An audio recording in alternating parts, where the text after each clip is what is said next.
dumadaan na tayo sa napakaraming mga pagsubok dahil lalo na sa panahon natin ngayon, gusto natin lahat instant eh. Di ba?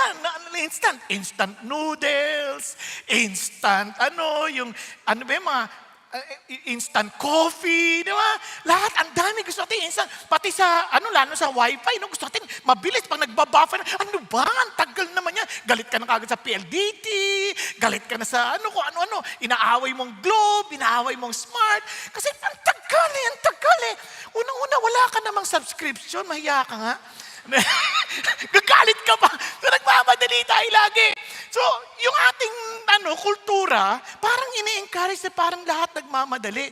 So, tuloy, alam nyo ba, ang speed, kaaway ng Diyos yan. Kasi ang sabi ng Diyos, they that wait upon the Lord shall renew their strength. They will mount up with wings like eagles.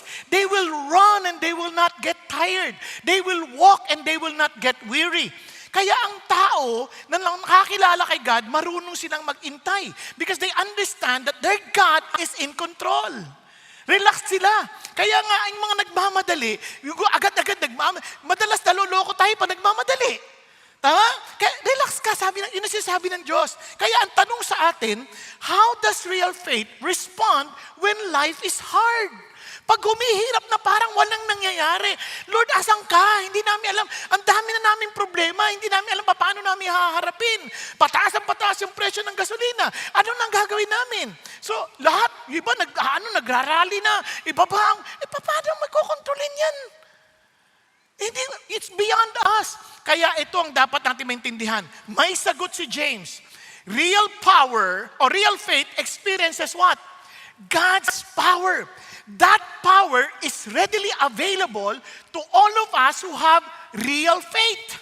Yung pag-genuine yung faith mo, meron kang kapangyarihan na at work and kailangan mo yung maranasan. Paano?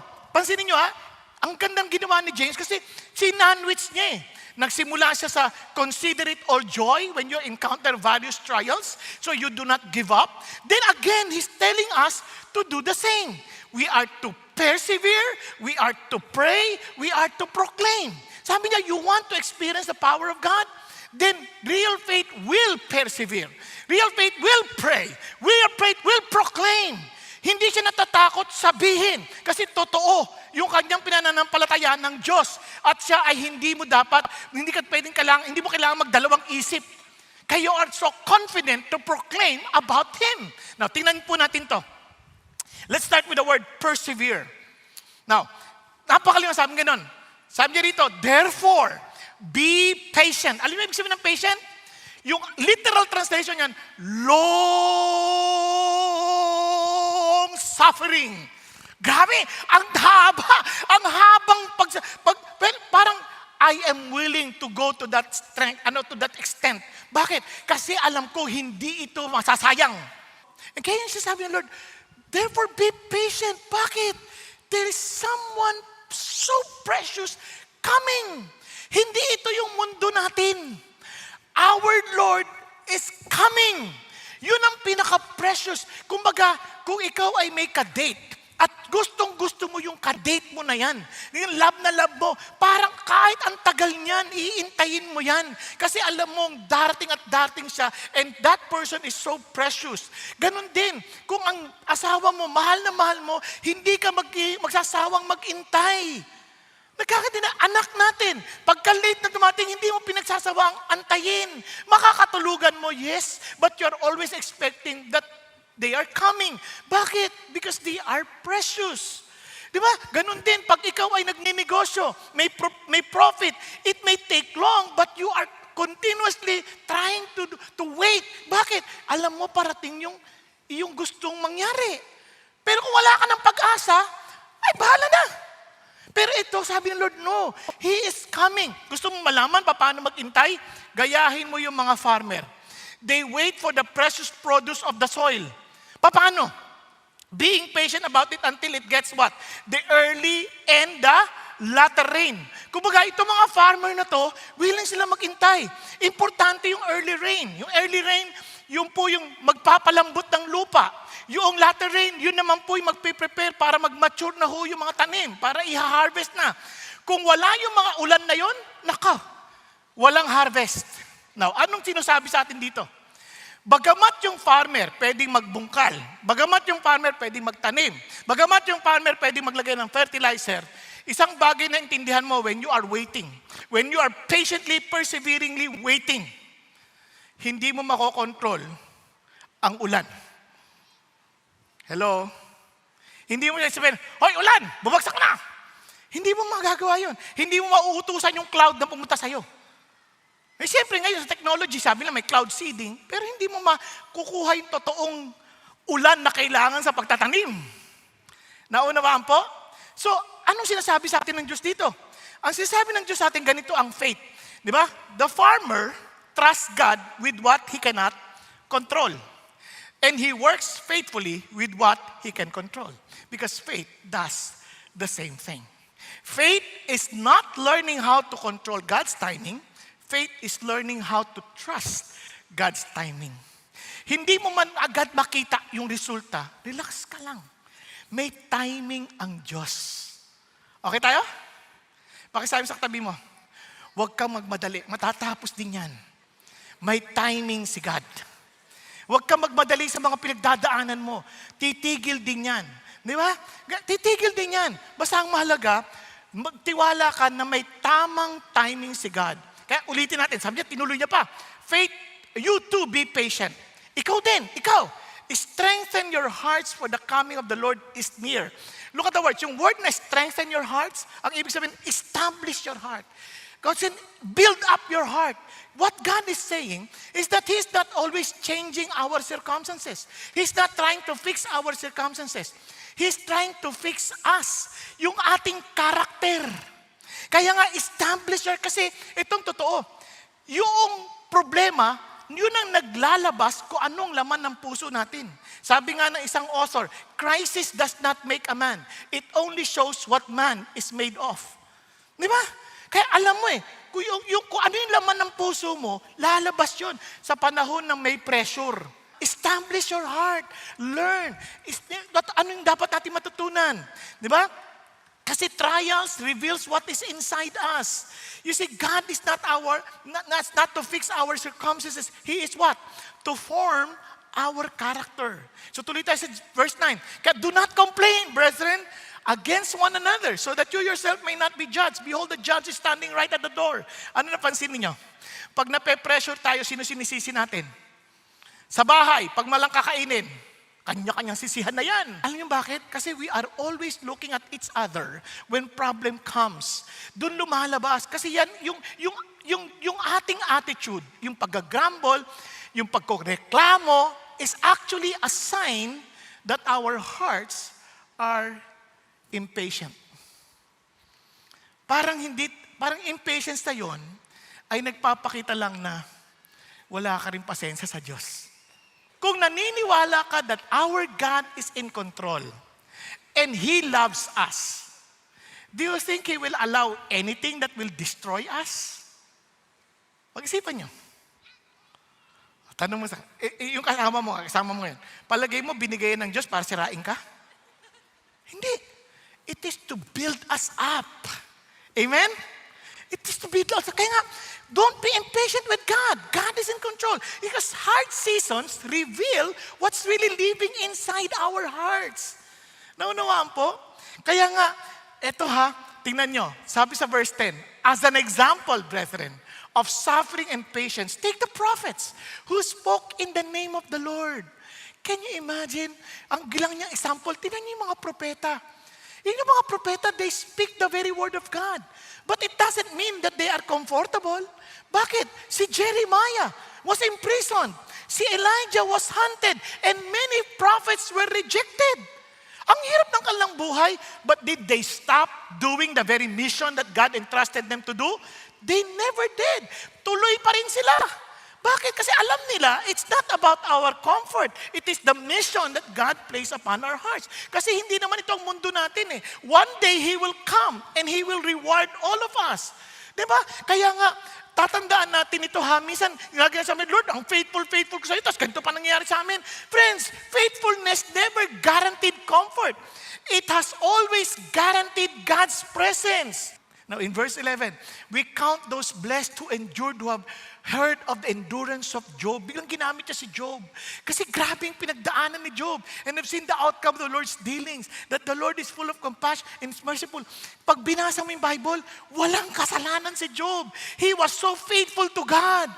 And yet, in one day, he lost everything. Wala yung kanyang business, nawala yung kanyang mga anak, nagkaroon siya ng sakit, tapos nagkaroon siya ng rejection. Socially talaga, parang dating tumutulong siya, tapos yung mga tinutulungan niya, tinatalikuran siya, pinandidirian siya, tapos pati yung kanyang mental anguish and spiritual anguish. But he never stopped. He kept on saying, God, I need to talk with you. I need to explain myself to you. Talagang sa kanya, isa lang gusto niyang kausap, Lord, kayo lang. Hindi siya maintindihan ng mga kaibigan niya. He was being condemned. Diba? Yung pinagdadaanan mo kasi makasalanan ka, kasi walang niya ka, kasi maraming pinalilamangan mo kapwa mo. Di mo, hirap na hirap ka na, tapos pinagbibintangan ka pa. Hindi madali yun. And sa lahat ng bagay, alam nyo, kapag may pinagdadaanan ka, tapos ikaw pa yung dinidiin na paano, ikaw may kasalanan, naku, parang wow, ayoko na nito. Pero amazingly, si God, pwede naman siyang pabayaan na eh. Pwede sabihin, bahala ka na sa buhay mo. But God never did that. Anong ginawa niya? God Himself appeared to Job. At sabi niya, then Job answered, nagpakita na si God sa kanya. And Job answered the Lord and said, I know that you can do all things and that no purpose of yours can be thwarted. Hindi pwedeng pigilan ng layunin mo, O Diyos. Who is this that hides counsel without knowledge? Sabi tuloy ni God, therefore I have declared that which I did not understand, Lord. Sorry, Lord. Marami akong hindi naiintindihan. Because at first he was trying to say, Lord, wala akong ginawa. Ito ako, mabuti akong tao, pero ito nangyari sa akin. Lord, you have to explain this to us. Marami sa ating ganyan. Lord, hindi namin naintindihan anong ginawa namin. Anong kasalanan namin? Paliwanag mo. Di ba? Yung iba pa sa atin sabihin, pagdating ng araw, pag nakita ko si God, ang dami kong tanong. Hindi totoo yan.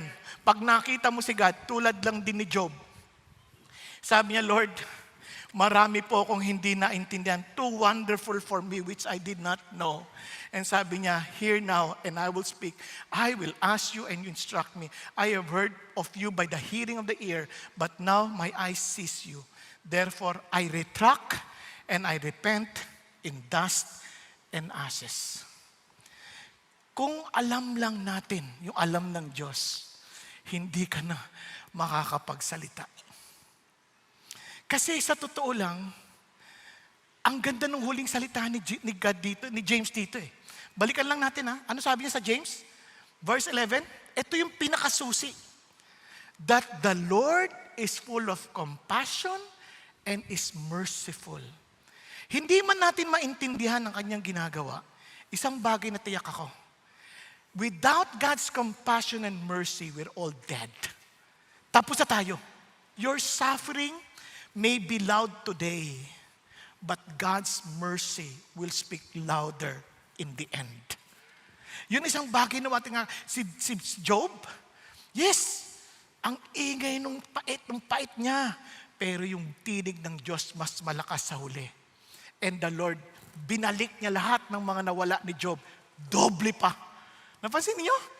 Kasi yung mercy ng Diyos, hindi natin kayang sukatin.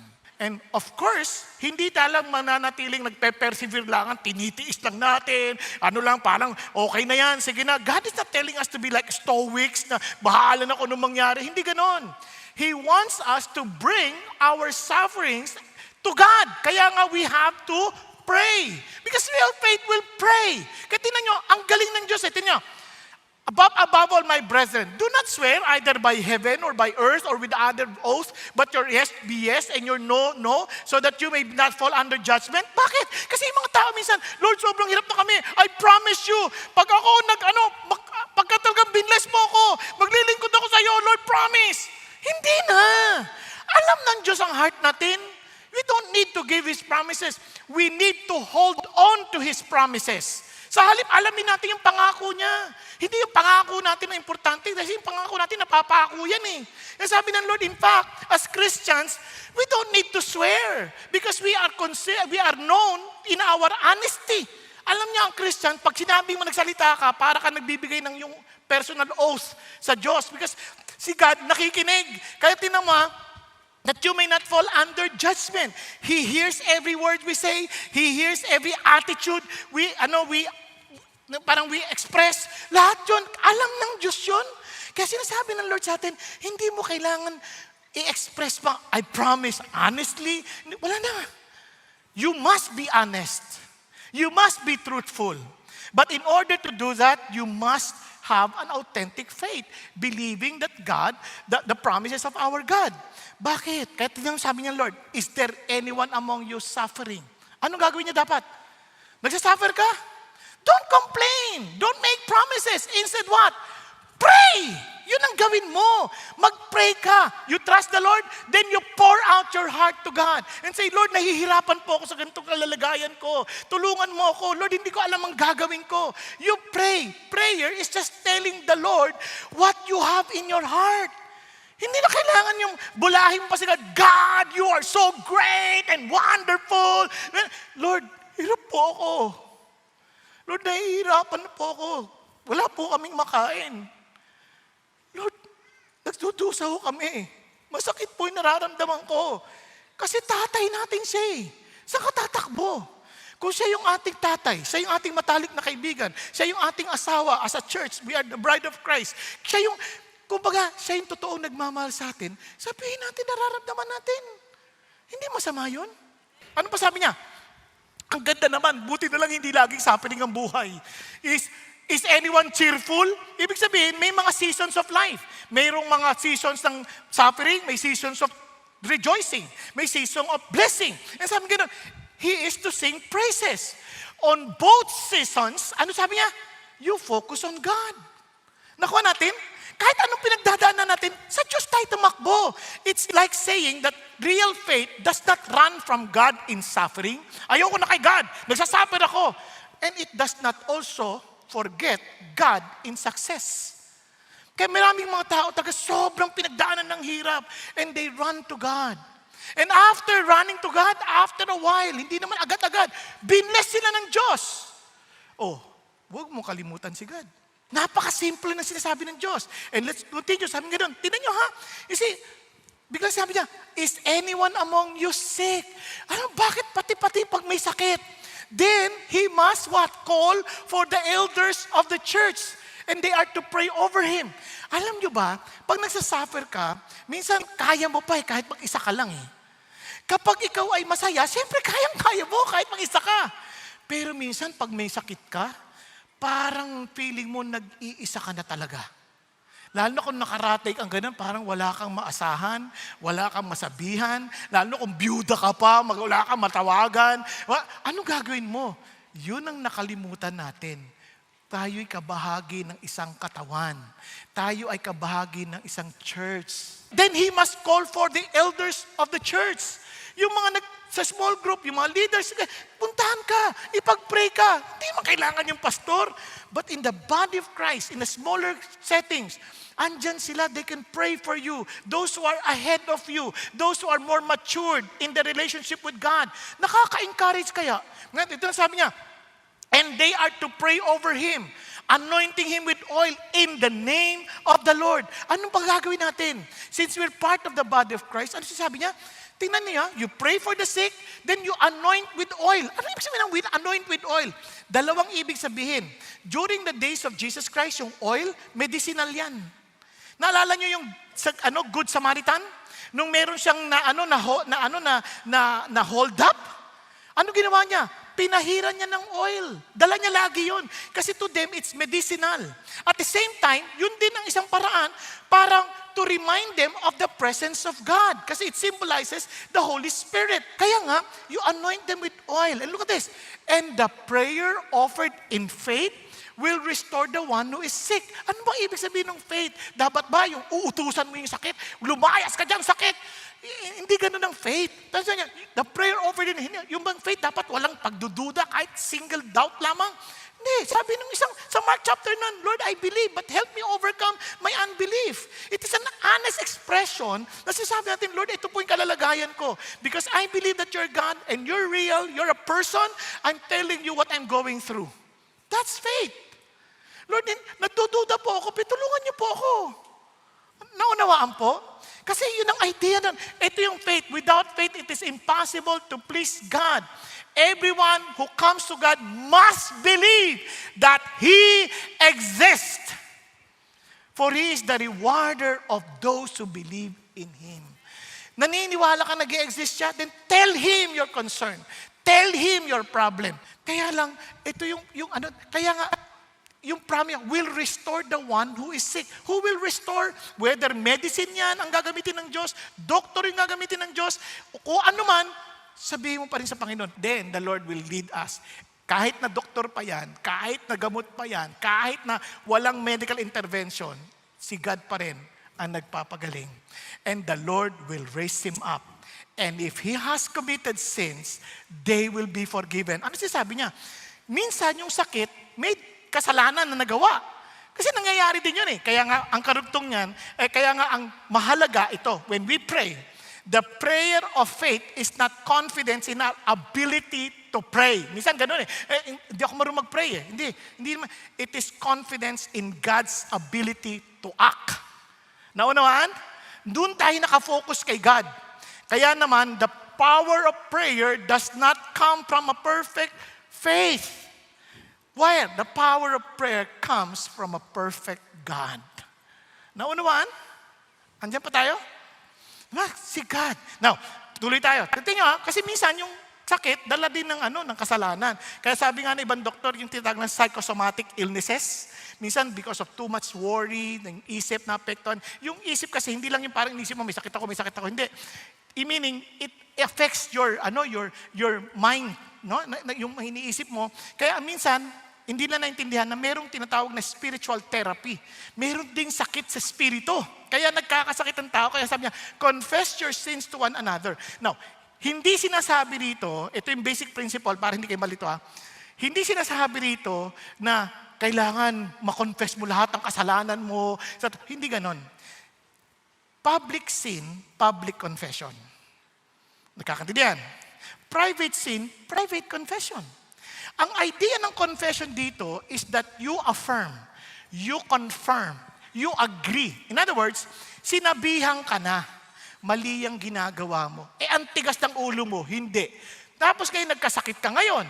Bigla ngayon, oo, inaamin ko na, nagkasala ako. Yon. Kasi sinabihan ka na. Yun ang idea ng confession dito. Hindi yung parang, kailangan i-confess mo lahat para gumaling na ako. Paano kung di ka gumaling? Ano ninyo? Ang idea kasi dito, parang binalaan ka na, sinabihan ka na, mali ang ginagawa. Tinuloy mo pa din. Naintindihan? Andiyan pa kayo? Kaya sabi niya, so confess one and pray for one another. Tingnan nyo he did not inassure na mahihil ka so that you may be healed. Itong isipin nyo, the effective prayer of a righteous man can accomplish much. Now listen, para tayo magkaliwanagan. Secret sins sometimes keeps us sick. Confession opens the door for healing. Kaya magtataka maraming tao, marami silang tinatago sa kanilang puso na hindi lang masabi-sabi, natatakot sila. And it causes them too much stress. Kaya sila nagkakasakit. Kaya pagdating sa verse 16, therefore, confess your sin. Look at the words. The effective prayer. That prayer is so effective. It's so powerful. And we, who are forgiven by Jesus, we are the righteous people of God. Can you imagine if we will all learn to pray? Ano kaya mangyayari sa bansang ito? Sometimes we complain more than praying. But prayer, because it's so powerful, it releases God's power into real situations. Prayer changes hearts. Prayer transforms lives. Prayer brings heaven's power into earthly problems. And look at what he says. Elijah was a man with a nature like ours. Well, si Elijah, grabe, pinadala niya yung apoy eh. Grabe yun, hindi ko kaya yun. Pray na, sinabi niya, wag uulan, hindi umulan, 3.5 years. So, sabi niya, grabe yun, hindi ko kaya yun. Hindi. Pareho lang na si Elijah. Ang sinasabi ng Diyos, tao lang din siya. Nadidepress din siya. Natatakot din siya. Kapareho lang na si Elijah. Kumakain din siya ng 3 beses ang araw. Kapareho na si Elijah, nagugutom din. Kung may sunglass lang ng panahon na yon, Magsasanglas din si Elijah. Katulad ni Renato. Kapareho lang natin si Elijah. Inaantok din siya tulad mo. Naunawaan? He is just like us. Kaya nga pinatulog siya ng pinatulog ni Lord. Naalala nyo? Pinatulog siya ng pinatulog. Kasi kapareho lang natin siya. But he was able to confront the king. He was able to stand at the Mount Carmel against all false prophets because he prayed. Naunawaan po.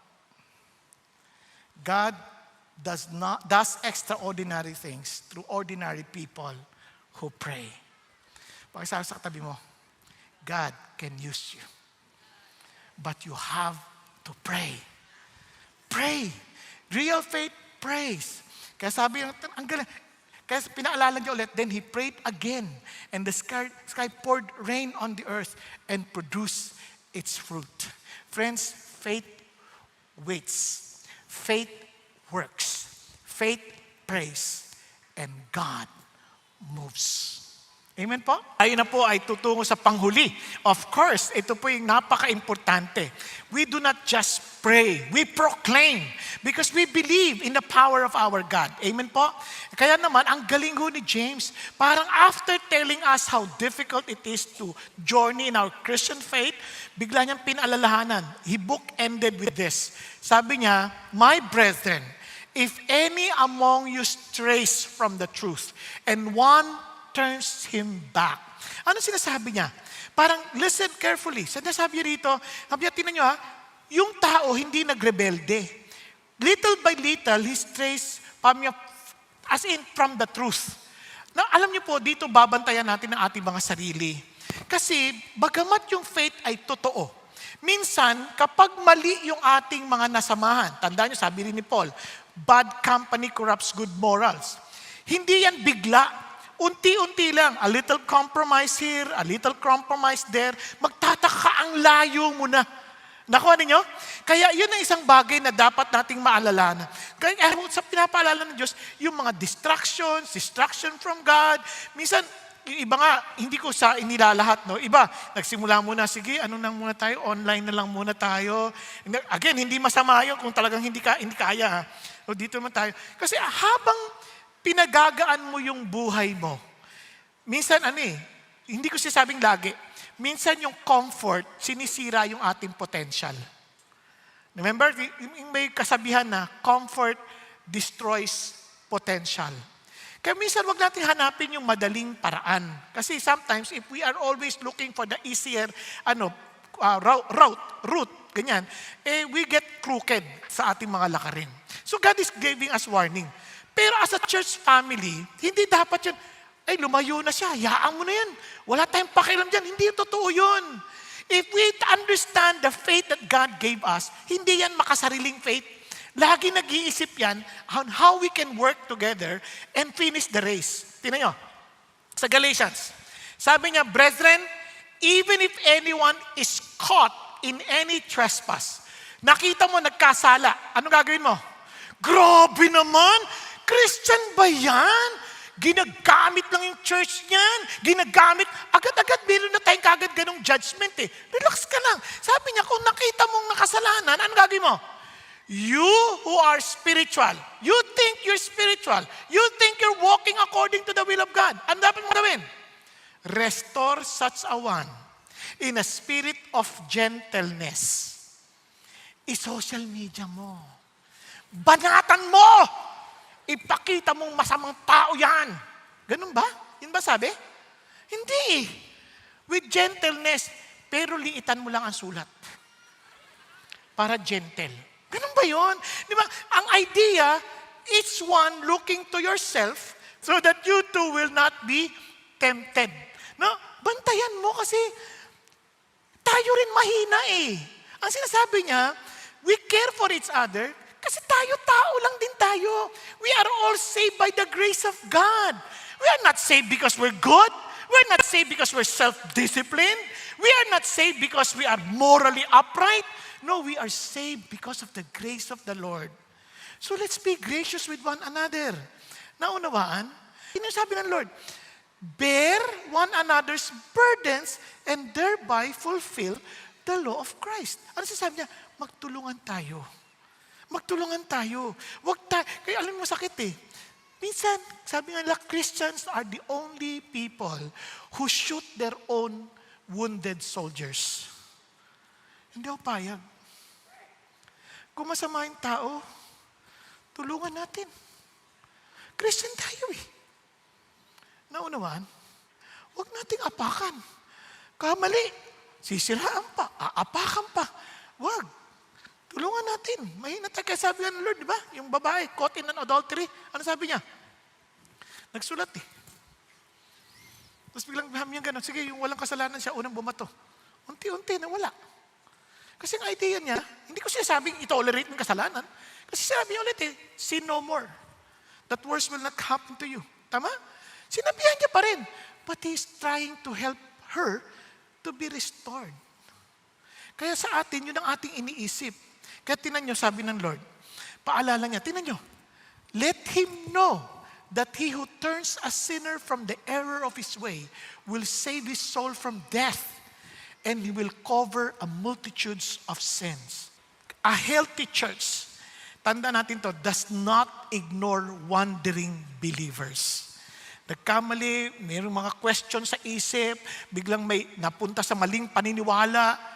Hindi lang, relax lang. I-guide natin. Huwag nating i-condemn. False prophet ka! Huwag naman ganun. Tulungan natin. Matututo din naman yan eh. Dahan-dahan kasi they will understand the truth because they see the love of Jesus in us. Are you there? Are you still there? Now, para lalo natin ma-appreciate yan, let me just end with the story. Because a healthy church lovingly brings them home. Do you still find the body of Christ as your home? Alam niyo ba sa Tagalog yan? Tahanan. Yung matatahan ka sa mga mapag-iyak mo. Ang ginawa natin tirahan. Tirahan tayo ng tirahan. Wag, hindi yun ang ating hangad ng Diyos sa atin. We are a family. We belong to a loving family of Jesus. Hindi ko sinasabi na ito-tolerate natin ang kasalanan. What we're trying to say is, I'll show you that what's wrong and I'll help you to get back home. I'll help you to be on the right track. Tayong lahat ay yumukot, pumikit. Hanggat hindi mo nakikita ang tayo naligtas dahil sa biyaya ng Diyos. Hanggat hindi natin nakikita na wala tayong ipagmamalaki sa Panginoon. Yang pananampalataya na akala mong meron ka ay baka huwad. Dahil ang tunay na pananampalataya, kaya yan nagpe-persevere. Dahil maliwanag sa Kanya ang pag-ibig ng Diyos. At siya'y tinanggap hindi dahil siya'y mabait, hindi dahil siya'y magaling, hindi dahil siya'y banal. Tinanggap siya dahil banal si Jesus. Dahil si Jesus ang namatay sa krus ng Kalbaryo at nabuhay na magmuli. Kaya siya nananalangin, hindi dahil sa nakikita niyang sarili niyang matuwid, kundi ang nakikita niya ang katwiran ni Jesus. Kaya siya lumalapit ng may tapang sa Panginoong Diyos. Dahil batid niya na lumalapit siya sa pangalan ni Kristo Jesus, hindi sa sarili niyang pangalan. At kaya namang matapang niyang sinasabi sa lahat, dahil alam niyang lahat ng tao ay wala ng pag-asa kung hindi dahil kay Jesus Christ na namatay sa krus ng Kalbaryo at nabuhay magmuli, nagbibigay ng kaligtasan sa lahat ng tumatanggap ng Kanyang kapatawaran. Mga kapatid, hanggat hindi rin totoo sa iyo yan, hindi mo gagawin at hindi mo mararanasan ang kapangyarihan ng Diyos na buhay. Kailangan mong aminin sa Kanya, Lord, wala po akong ipagmamalaki. Ikaw lang ang aking kaligtasan. Kaya naman lumalapit ako ng may tapang dahil ikaw ang aking katwiran. At sa pangalan ni Jesus ako'y sumalapit sa iyo. At ito naman ay aking ihahayag na may tapang dahil alam kong wala ng ibang paraan para kami maligtas kundi sa pamamagitan mo. Kapatid, kung hindi pa ito totoo sa iyo, lumapit ka't nag-iintay ang Diyos dahil mahal na mahal ka niya. Dahil mahalaga ka sa Kanya, kaya siya namatay sa krus para makasama ka niya ng walang hanggan sa Kanyang kalangitan. Kaya't kailangan mo lang magpakumbaba't aminin, Lord, kailangan kita. Nanunumbalik ako sa iyo. Kung nagkulang man ang tao sa akin, hindi kayo nagkulang. Kaya sa iyo ako nagpapasako. Kaya kapatid, kung kinakausap ka ng Diyos ngayon, be humble. Taas mong kamay mo sa Kanya, Lord, ako po yun. I need your love. I need your grace. I need, Father God, the faith that comes from you. Hindi po yung faith ng tatay at nanay, kundi yung totoong pananampalataya ko sa inyo. Kailangan ko po kayo. Yes, be honest before God.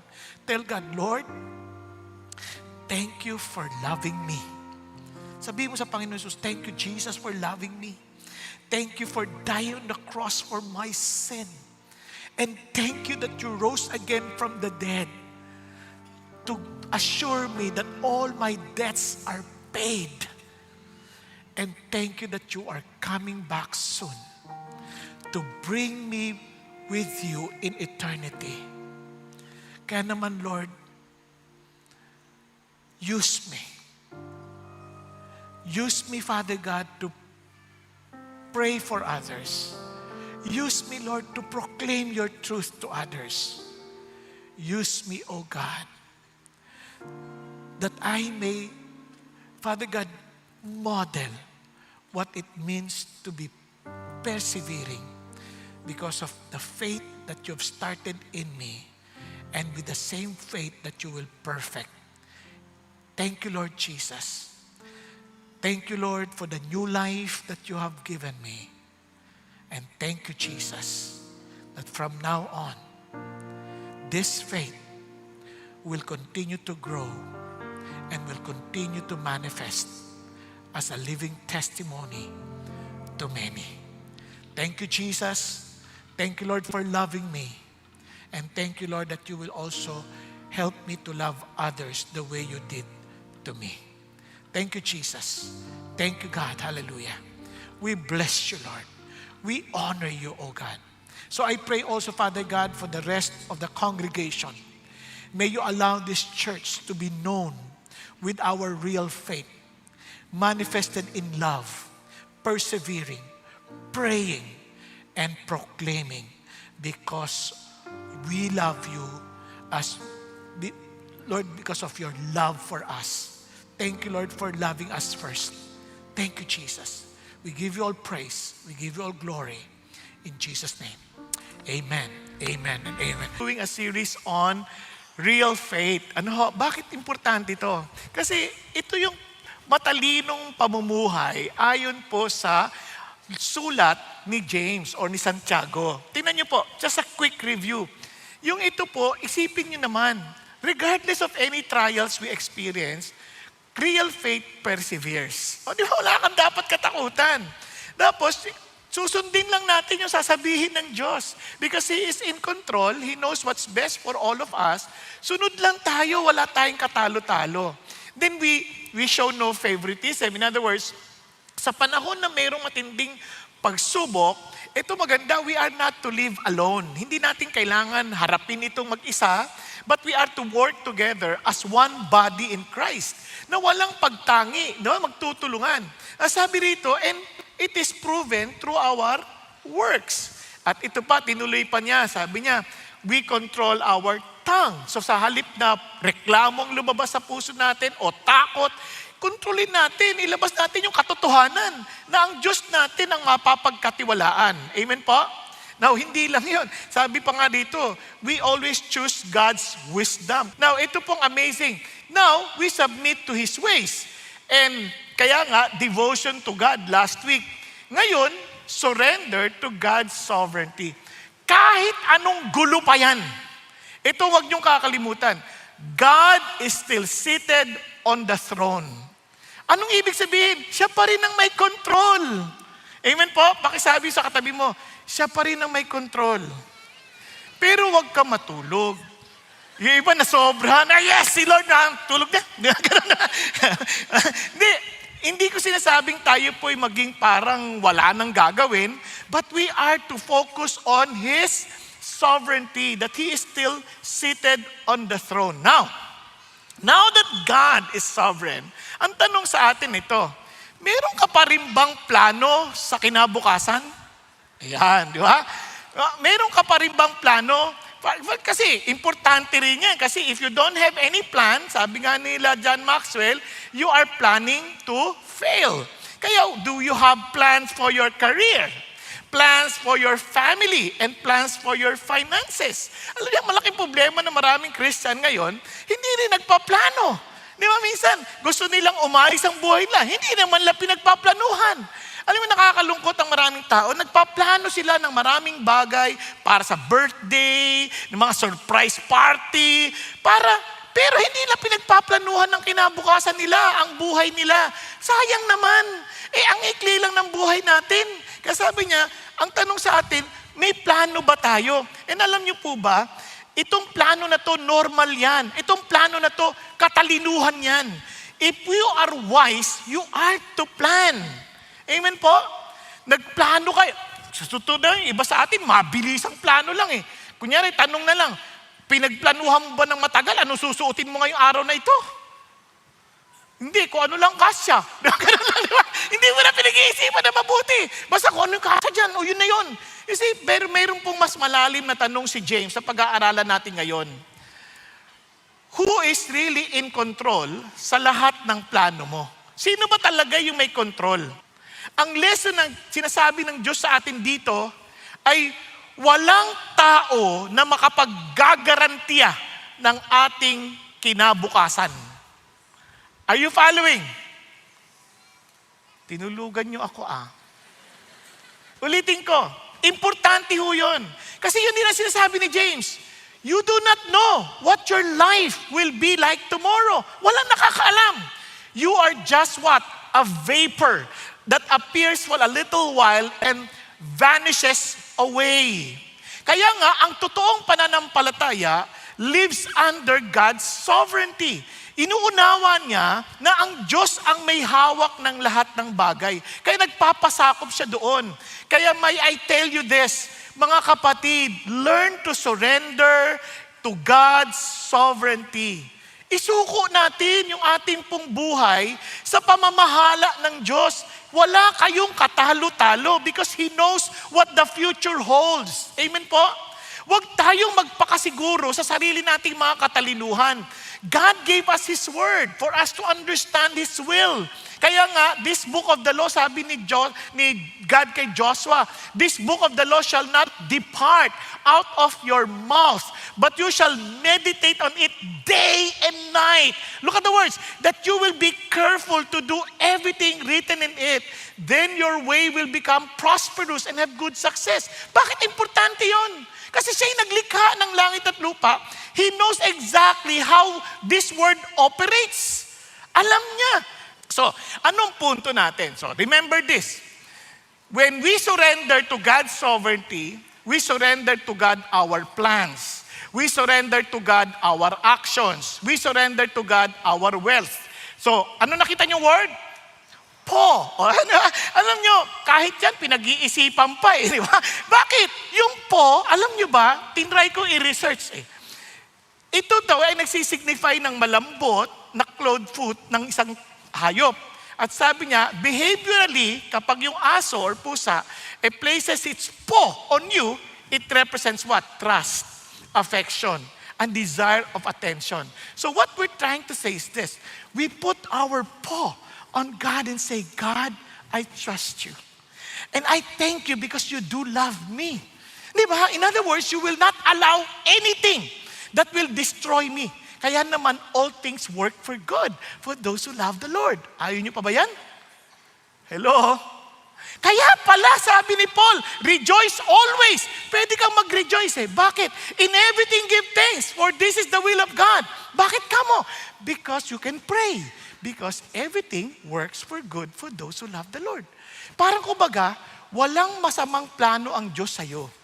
Hindi mo man maintindihan yung nangyayari, sabi niya, when you don't understand, when you can't see His plan, and you cannot trace His hand, trust His heart. So, let's start. Let's surrender our plans to God. What does it mean? Tingnan niyo yung words, Come now. Have you noticed, sa chapter 5, verse 1, ganun din, come now. Yung word na come now, pag yan tin-translate talaga, coming directly from the Look, you. Matindi yung pagkatawag. Parang ano yan sa ibang salta, woe unto you. Parang ganun. Parang it is a declaration of judgment. Kasi sabi niya, kayo tumingin kayo, makinig kayo. Talagang sobrang dinidiinan niya talaga. Kasi sabi niya, come now. Alam mo na that the following message would no longer be pleasant. Hindi na nakakatuwa. Parang alam mong may masakit siyang sasabihin. Ano sinabi niya? Today or tomorrow, sabi niya, we will go to such and such a city and spend a year there and engage in business and make a profit. Tingnan niyo, ano sinasabi niya? Specific ang kanyang dates. May specific time siya. May specific place to go. May specific siya, na talagang period of time. At meron siya specific goal. Basically, it is a plan na talagang para to make a profit. Masama ba yan? Tingnan nyo Sabi niya, meron siyang plano. Confident siya. Ngayon, dinuktong niya, yet you do not know what your life will be. Like tomorrow. Sabi niya, you are just a vapor that appears for a little while and then vanishes away. Tuloy na natin para makita natin ng buo yung storya Sabi niya, instead, you ought to say, if the Lord wills, we will live and also do this or that. But as it is, you boast in your arrogance, all such boasting is evil. So ano sinasabi ni God dito? Eto may plano ka na lahat. Alam mo kung kailan, saan ka pupunta, anong gagawin mo. Lahat may plano ka na. Pero, sabi niya, ang problema, hindi masama yung plano. Dapat, tayong lahat ini-encourage ng Diyos magplano. Kaya sabi ng Lord, tingnan nyo, the plans of the diligent leads surely to advantage. Kapag nagplano ka, kapag masipag kang tao, nagpaplano ka, at advantahe sa'yo yan. Panalo ka dyan, mangunguna ka dyan. Nakukuha natin.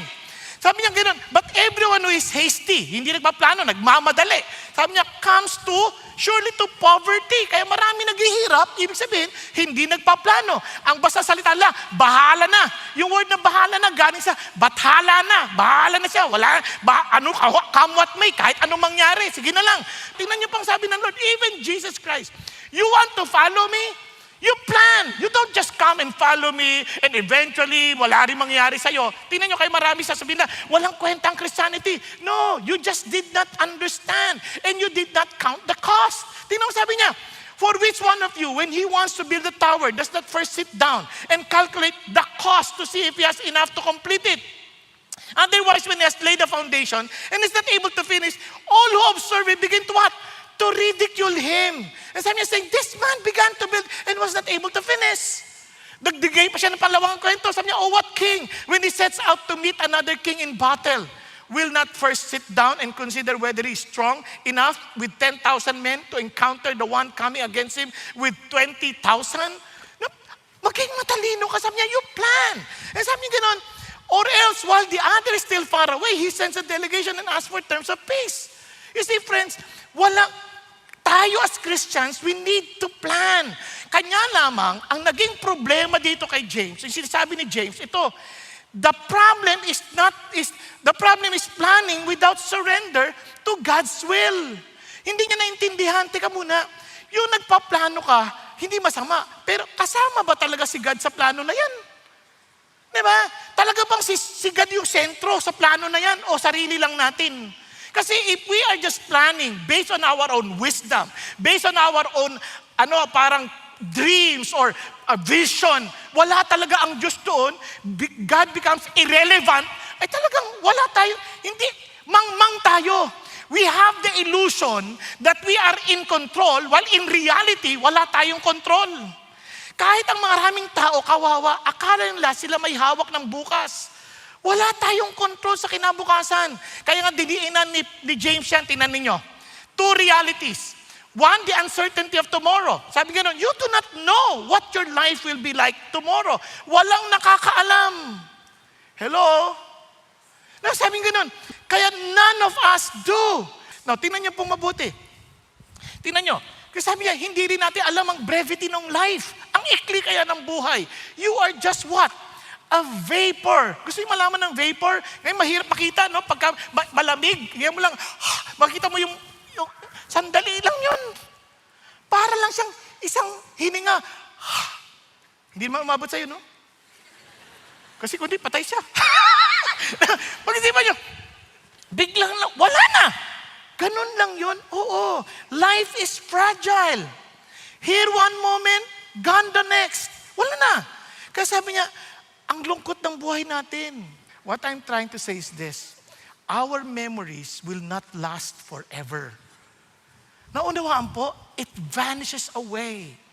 Kaya nga ang lungkot, no? Ang buhay maikli lang. Kaya akala natin, kaya natin. Kasi sabi niya, the land of a rich man was very productive and he began reasoning to himself, what shall I do? Since I have no place to store my crops. Sipag, ha? Then he said, what I will do, I will tear down my barns, build the larger ones, there I will store all my grain and my goods. Mali ba yun? Hindi, tama yan. Kanya lang, ito mali. Soul, you have many goods laid up for many years to come. Take your ease, eat, drink, and be merry. Yan ang pangarap ng lahat natin. Na gusto natin one day, na kapag talagang marami tayong nalikong yaman, uupo na lang tayo sa upuang tumba-tumba. At sasabihin natin, anong panonoorin ko ngayon? Di ba? Netflix, open. Doon ba? Ito, HBO Max, open. Yan ang hinahangad ko. Napupunta ako sa beach, pupunta ako sa tabing dagat, painom-inom ng juice na mayroon siyang, merong yung tawag dyan, payong sa ibabaw ng baso. Di ba? Parang inaasam-asam ko yun. Yun ang gusto kong pangarap sa buhay. Ano sabi niya?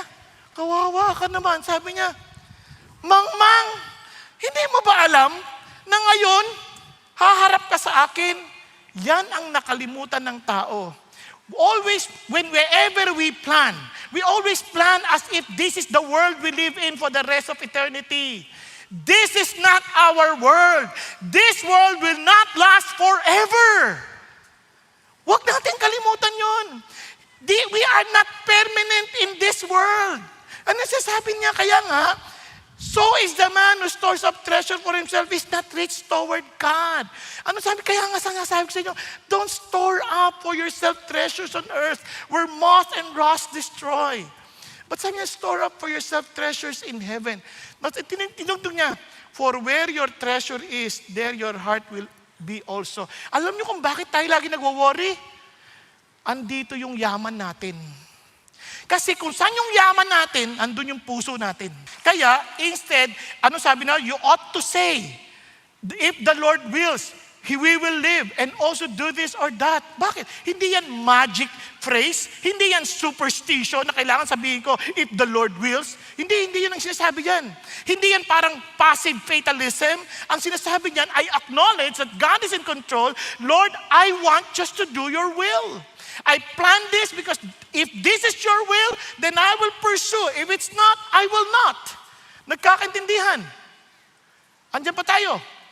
Kaya importante yun kasi kung hindi tayo nakapapasakop sa kalooban ng Diyos, it only means hindi siya ang Diyos natin.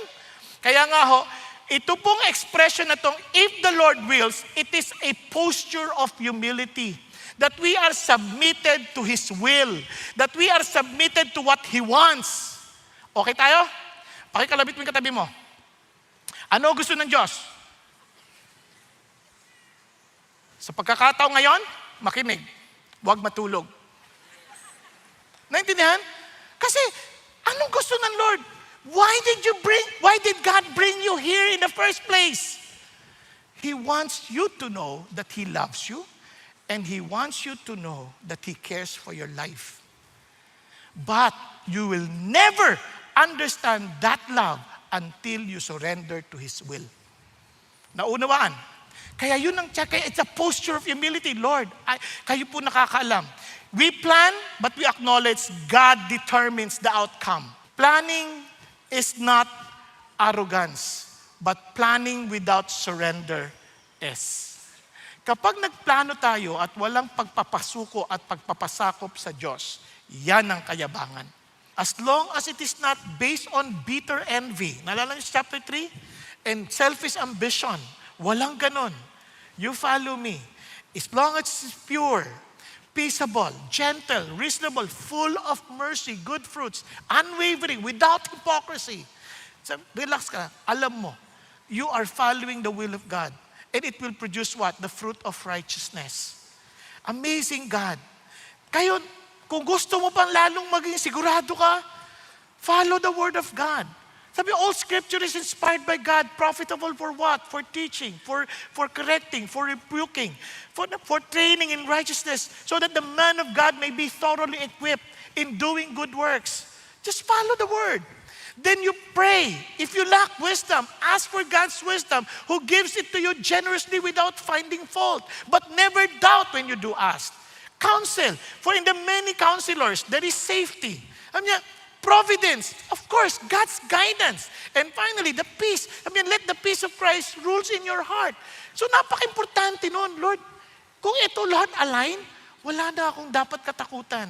Kasi yung providence ng Diyos, i-confirm niya naman eh. I-confirm niya sa tao. I-confirm niya. And by the grace of God, hindi sa pagmamalaki, God is continually confirming His call. Wow, how did I know? Lives are changed. They love Jesus. Some of them are freed from addiction. Kaya tinanong ako, are you a false prophet? Then you ask yourself, nagbago ang buhay ng tao, nag-reconcile ang mag-asawa, naayos ang buhay ng nagkaroon ng direksyon. Then you ask, nung nakilala nila si Jesus, naranasan nila yan. Nobody can ever say, pero isang salang ko lang, God knows, and we are submitted to His plan. Nagkakaintindihan? Kaya submit tayo. Huwag natin pilitin yung gusto natin. Friends, learn to understand the mind of man plans his way, but the Lord directs his steps. Are you following? Kaya ang tanong sa atin, are your plans surrendered to God? Now, we are to surrender our actions to the Lord. Kaya naman, si James, look at this. Si James, anong ginawa niya? From future plans to present obedience. Naalala niyo? Sa verse 17, ano sabi niya? Therefore, to one who knows the right thing to do and does not do it, to him, it is sin. Kung alam mo yung dapat mong gawin at hindi mo ginagawa, ano daw tawag doon? Kasalanan. Grabe, no? Ngayon, meron ka bang alam na dapat mong gawin na hindi mo ginagawa? Tingnan mo yung katabi mo. Tingnan mo, hindi mo tinitingnan yung katabi mo. Di ba dapat mong gawin yon? Hindi. Nakuha ninyo? Now, bakit importante yan? Si James, pinapaalalahanan tayo na yung sin, hindi lamang yung hindi natin nagawa yung nararapat. Hindi ko nagawa yung nararapat. So, sin of commission. Kundi, kasama rin yung sin of omission. Yung dapat kong gawin, hindi ko ginawa. Di ba? Kasalanan din yon. Kasi marami, gusto nila yung malaman yung will ng Diyos. Hindi naman sila willing gawin yung will ng Diyos. Andiyan pa tayo? Okay pa tayo? Kaya nga, kung gusto mo malaman, gawin mo. Hindi lang basta alamin. Gawin din natin. Kaya nga, sabi nga ni Jesus mismo, nung nag-demonstrate siya nung washing of the feet, ano sabi niya? If you know these things, pinagpala ka pag ginawa mo. Kaya minsan, kahit alam mo na, nakaka-bless, so di ako kailangan mag-worry, nakaka-bless. Pero kung hindi mo gagawin, mag-worry ka pa din, kasalanan pa rin yun. Kaya maraming tao yun ang failures natin, kaya mga Christians, problema natin yan. God is not impressed by what we know. Tandaan natin yan. Kahit ang dami nating alam verses, hindi siya impressed doon. God is honored by what we obey. You see, faith is proven by obedience. Nagtitiwala ka? Sunod ka. Kung di ka nagtitiwala, ba't di ka sumusunod? Kaya nga, ano sinasabi ni James ito? Alam mo that you are to rejoice amidst trial. Napag-aralan natin yan sa chapter 1. Alam mo, we are to obey God's word. Napag-aralan sa chapter 1. Alam mo that we are not to show favoritism. Napag-aralan sa chapter 2. Alam mo that we have to live with a living faith, na hindi yung patay na pananampalataya, walang pruweba. Alam natin yan. Alam mo that we are to tame our tongue, pero sige pa rin ang ating mga pagmumura, sige pa rin ang ating pagsasalita laban sa ibang tao. Di ba? Alam mo na. You know, but you do not do anything about it. Ano pa sabi? Kaya iba nga. Pero siyempre, naintindihan ko naman yung iba, nag-a-adjust pa lang, unti-unti, natututo pa lang. Siyempre, kung kalalabas mo pa lang dito, nadinig mo, tame your tongue, tapos ginulat ka doon, ay, puwet ng kabayo, agad-agad. Siyempre, natural yun na hindi pa bago. Dahan-dahan, unti-unti, mawawala na yung puwet na yung kabayo na lang, tapos ay, sa'yo, ganun na. unti-unti wala na. And later on, hallelujah, ganun na. Di ba? Kasi normal yan, pero kung hindi nagbabago, then there's something wrong. Tama? Okay, so tuloy tayo. Sasabi, ano pa sinasabi niya? We learn that we are to be devoted to God. Anong ibig sabihin ng devoted to God? Walang kahati ang Diyos. Then we learn that we are to be surrendered to God's sovereignty. Kasi friends, delayed obedience is still what? Disobedience. No, minsan alam natin dapat tayo magpatawad. Hindi pa rin tayo nagpapatawad. Alam natin na dapat maglingkod tayo sa Diyos. Hindi pa rin tayo naglilingkod. Alam natin that we are to share the gospel. Hindi pa rin tayo nagsishare ng gospel. Nasusundan po? Real faith, surrender our plans to God. Real faith, of course, not only just to surrender, but our daily choices to God's ways. Now, finally, we are to be on our third point, surrender to God our wealth. Now, bakit importante ito? Tingnan nyo ulit. Di ba sabi ko sa inyo, yung napakahalaga nung sinabi dito ni James. Sabi niya, come now. Napansin niyo ba yun? Kanina, come now. Ganun na naman. Look, you.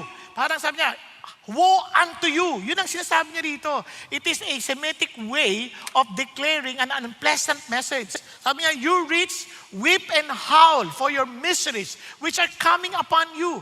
Your riches have rotted and your garments have become moth-eaten. No, parang nare-recall mo na yung sinasabi ni God, no? Na parang, don't store your treasure on earth where rust and moth destroy. Dinuloy niya pa, your gold, your silver have rusted.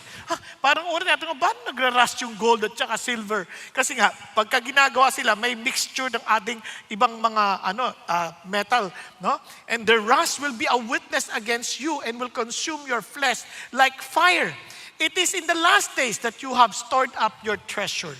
Now, sabi niya, behold, the pay of the laborers who mowed your fields and which has been withheld by you cries out against you, and the outcry of those who did the harvesting has reached the ears of the Lord of the Sabaoth. Now, para maintindihan nyo to, ito po ibig sabihin niyan, the Lord of the armies, the Lord of hosts. O imagine kung gaganti na yan, di ba? May araw ng pagiganti. Now, you have lived luxuriously on the earth and led a life of wanton pleasure. You have fattened your hearts in the day of slaughter. You have condemned and put to death the righteous man. He does not resist you. Now, ano sinasabi ng Lord? Now, first, gusto ko linawin. God is not against the rich. Kasi minsan may tendency tayo isipin, pag Christian dapat mahirap ka. Hindi ho totoo yan. No?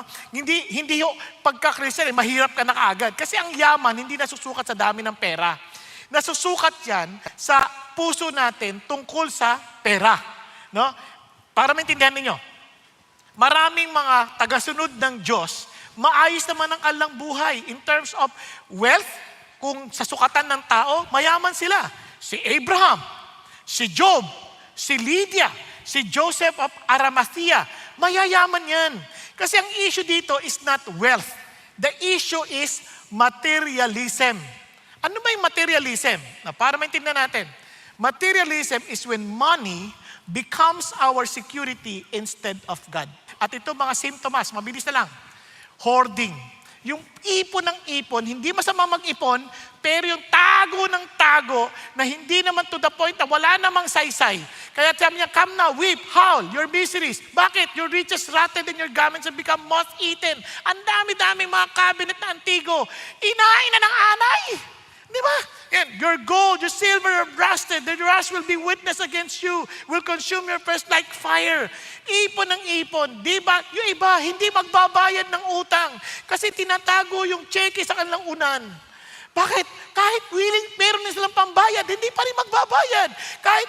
Kaya nga minsan kahit among Christians, nagkukuriputan tayo. Kaya tuloy ang tawag sa atin, katipiran, hindi kapatiran. Natawad ang tawad. Di ko, Christian yan, tawaran mo pa, Christian naman yan. Ano ba? Maging blessing tayo sa kapatid natin. Biro mo, nagugutom yung kapatid natin. Dahil nagtatrabaho sila, hindi natin binabayaran ng tama.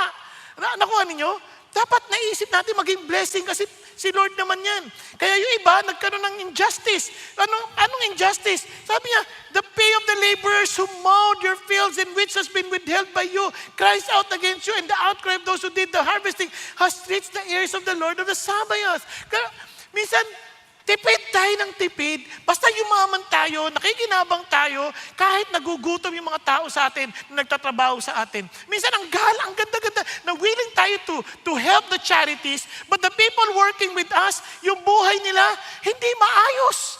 Yung hindi maganda ang kanilang working condition. Kawawa. Ilagay natin yung sarili natin sa kanila. Will they live a life decent enough to see that itong mga Christians, iba sila. They care for our lives. Naunawaan, hindi ko sinasabing ibigay nyo lahat ng gusto nila. Hindi ko sinasabi yon. Ang sinasabi ko lang, at least alam natin deep within our hearts. Now, since we are already experiencing luxury in life, hindi naman at the expense of the people around us, working with us. Hindi ganun, parang bigay natin ng tama yung kanilang sweldo sa tamang panahon, sa tamang oras, yung benepisyong dapat sa kanila, ibigay natin. And Lord, hindi kami kikita. Si Lord ang magbibigay nun. Naunawaan po? Kung sakaling hindi kumikita, ba't ka nag-hire ng karagdagang trabaho? Ikaw gumawa. Di ba? Yung kinagaan mo, ibigay mo sa kanila. Yun ang buhay dapat natin. Naunawaan? And ang ganda nito, si Lord ang magpo-provide. Hindi naman alam nyo, maging blessing tayo sa ibang tao. Sa totoo lang, kahit sino nagtatrabaho sa akin, kung hindi man nagtamatanggap ng bayad, at least may ibibigay akong bagay. Kasi gusto ko pong maging bahagi yung blessing na yon. At hindi ka naman patatalunin ng Diyos. Ang saya-saya ata. Feeling mo, ikaw yung alulod ng pagpapalang ginamit ng Panginoon. Amen po? Now, ito pa pong amazing. Ano sabi niya? Self-indulgence. Bakit self-indulgence naman? Kasi sabi niya, you have lived luxuriously on the earth and led a life of wanton pleasure. Na paano niyo makalimutan yung wanton pleasure? Isipin niyo lang yung wanton noodles. Ang daming sahog. Kain ka ng kain, samantalang iba nagtsatsaga sa Lucky Me. Hindi naman masama yung Lucky Me. Kaya lang kung araw-araw na Lucky Me, malas na yun. Naintindihan mo ninyo? Yun yung challenge sa atin eh. Lord, yung bang naiisip ko ba yung living condition ng mga nagtatrabaho sa akin? Nakuha. And of course, naglilid yan saan? Sa oppression. Nakakalungkot isipin na nangyayari po that poor were crushed. And Jesus reminds us that wealth must always be handled with justice and humility. So, to summarize, we have to surrender to God's sovereignty, our plans, our actions, and our wealth. Now, but let me just end with one more verse na hindi ko nakalimutan ko. You see, friends, sabi niya dito, you have condemned and put to death the righteous man. He does not resist you. Alam niyo, nung una tiniisip ko, bakit hindi niya sinabi, you have condemned and put to death the righteous men? Bakit hindi good men? Bakit he could not resist you? Kasi the poor people, he was talking about the poor people, but he could not resist you. Hindi ko magets until I got to the original. Sabi niya, to death the righteous one. Hindi once, the righteous one. He does not resist you. As if he was saying, he did not resist you. It was a picture of Jesus. The very guy who was willing to live the comfort of heaven. Sabi niya, naalala niyo ba? You condemned him out of your ignorance. You condemned Jesus. And imagine, he became poor for us. Grabe yun. And he was what? Betrayed for 30 shekels of silver. Sabi ko, Lord, hindi ka nag-resist. Para saan? Para ipaunawa sa atin that there is eternity. That one day we will face God. Na hindi tayo dito sa lupa. We will die. And in our death, as we give accounting to our God, ang tanong, can we honestly say, Lord, I've been faithful to the possession you have entrusted me to manage. I was able to multiply it by multiplying souls into your kingdom. Yun ang tanong sa atin ng Lord eh. Yung bang buhay natin, masasabi natin kay Lord natin ginamit? O sinarili natin? O akala natin dito tayo sa lupang ito forever? Hindi ho. Kaya ho si Mary, nung nakita niya yon, anong ginawa ni Mary? She was willing to give the most precious possession she had, the heirloom. While si Judas, ang binigay niya ay isang rebuke by saying, bakit hindi yan binenta ng isang isang taong kita para sa ganon ibigay sa mahihirap. Pero ang totoo, para sa kanyang sarili, para meron siyang nanakawin. Saan tayo? Kaya doon pa lang malalaman natin yung ating attitude sa buhay, na pagplano natin, puro pera, pera, pera. Tapos yung pag-ahawak natin ng pera, pera, pera, pera. Alam niyo na kaagad that you cannot serve God and mammon at the same time. It's a choice. Are you serving the Lord or are you serving the mammon of this world? Tayo pong lahat ay yumuko at pumikit sandali. Thank you, Jesus. Thank you, Lord. Why are you working? Anong mga plano mo sa buhay? Is it really just for you to be wealthy and making sure that everything you need in this world will be well provided? Ang security mo ba doon sa mga plano mo o sa mga kikitain mo? O ang security natin nasa Diyos? Na alam natin that our life, that my life, your life belongs to God. At kung saan alam natin na itong life na to dapat magamit at anumang meron nito ay para sa Diyos lamang. Doon mo maintindihan kung totoong yung pananampalataya mo ay sa Diyos o hindi. So mga kapatid, even for those who are watching online, I challenge you. Don't just listen. Ask yourself, is your life really for the Lord or for yourself? Then you know kung saan din ang punta mo. Kasi where your treasure is, there your heart will also be. Kaya habang tayong lahat ay nakayukot, nakapikit, at paging nasa online, kapatid, I'm asking you, if Jesus still not your security, if Jesus still not your priority, if Jesus still not your life, be humble enough and say, Lord, forgive me. Lord, I offer you back my life. I surrender it to you. For you alone are sovereign. You alone are worthy of praise. You alone, O God, are my security. Lord Jesus, you did not, Lord, spare your own life to save us because you know the gravity of eternal death. And you want us to be with you in eternity. So Lord Jesus, help us to always remember that you did not resist the condemnation so that you can save us from eternal punishment, that we may live joyfully with you in eternity. Thank you, Lord. Hallelujah. Kapatid, kung kinakausap ka ng Diyos ngayon at sinasabi ng Lord, anak, sumuko ka sa akin, halika, lumapit ka sa akin. Start living for me, no longer for yourself. Surrender your plans to me. Surrender your action to me. Surrender your wealth to me. And let me handle all of this for you. Kung yan ang loobin mo, kapatid, be humble. Raise your hand to the Lord. Lord, ako po yan. Yes, yes, yes. Hallelujah. Yes, Jesus. Ganun din sa mga online. Yes, Lord. And for those who raise their hands, sabi mo sa Panginoon, Panginoon, thank you for dying on the cross for me. Thank you that you rose again from the dead. Thank you for accepting me as I am. And thank you that for loving me, that you will change me into the person that you want me to become. So Lord Jesus, allow me to live according to your will. Allow me to live according to your ways. And allow me to live according to your provision. You are my wealth. You are my inheritance. I surrender my life to you. And thank you, Lord, for your love. Thank you for your faithfulness. Thank you, Lord, that you are true to your words. And we accept your promises, O Lord, and we put our lives on you. We trust you, we honor you, we glorify you. Fill us with your Spirit and allow us to live according to your will. In Jesus' name, hallelujah. Father God, we also pray for every family we represent. May your blessing be upon us. May you dismiss us, Father God, with your grace and your protection, with the power of your Holy Spirit. Allow us always to fulfill your will.